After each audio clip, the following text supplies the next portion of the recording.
See, it's important to understand few facts out here.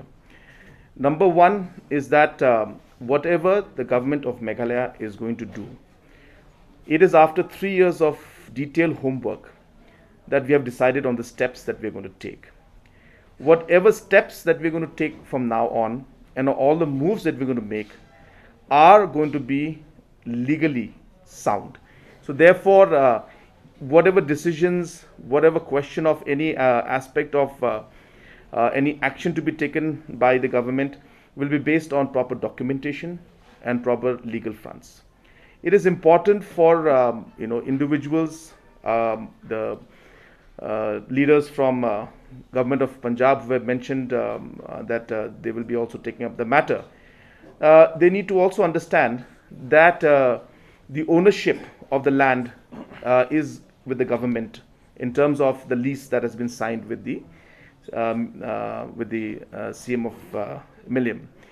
Now, once that happens, when the legal documentation is there, the legally people who are government employees are being asked to go to the government,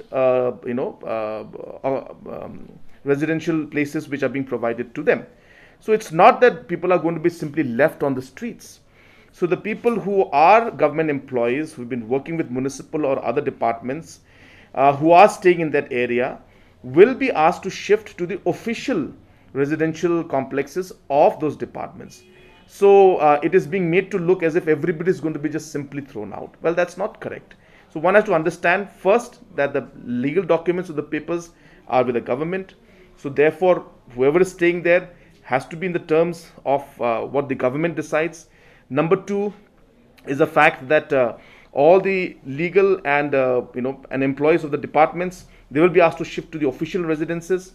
And number three, the Urban Affairs Department has been asked to find an amicable way in which we'll be able to find all the others who are not legally settled out there to be shifted or to be put somewhere else, or whatever proper way of ensuring that a solution can be reached to. So therefore, it's not proper to mix all the aspects into one and make it look as if there's one issue. There are multiple issues, and we will handle each one of them in a very, very legal manner. That's my first point. Second point is that we have made it very clear, whoever moves any status quo or gives any order in thing, we respect the stand that different commissions may have. We will challenge that in the court, as I said. So once we go to High Court or Higher Court, Division Bench or Supreme Court, we will take up the matter and we will challenge it. As I said, we are very clear on the stand of the government. And as I said, it's an issue that has been pending too long, and we need to find a solution to this issue also. May not be the most simplest solution, but we will work towards finding an amicable solution to this issue also. See, it's one cannot stop anybody if they have concerns for their people.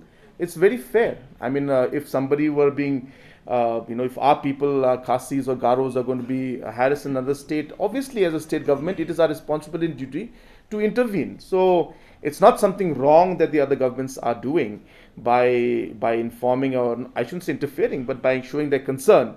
It is natural that they show their concern. But it should be clear to all these governments and individuals and political parties also that whatever the government of Meghalaya will do will be legally sound, and we will follow legal procedure, and all the procedures required for any kind of step or action to be taken will be done in a very, very legal manner. So therefore, one should not take it in a wrong sense that we will just simply will bulldoze. That's absolutely not the case. We have done a lot of homework in this, and we will now, as I said, break this into smaller problems, and we're resolving this one by one. And obviously the last part which is there, which is most complicated, we have asked the Urban Affairs Department to give us what are the options that they have. In the meantime, the other procedures of shifting the municipal office, shifting the employees who are government officials, who have been allocated spaces, all those aspects can start happening. So we will see that the solution will start rolling, and we're hopeful that we will soon be able to find a complete solution to this problem also.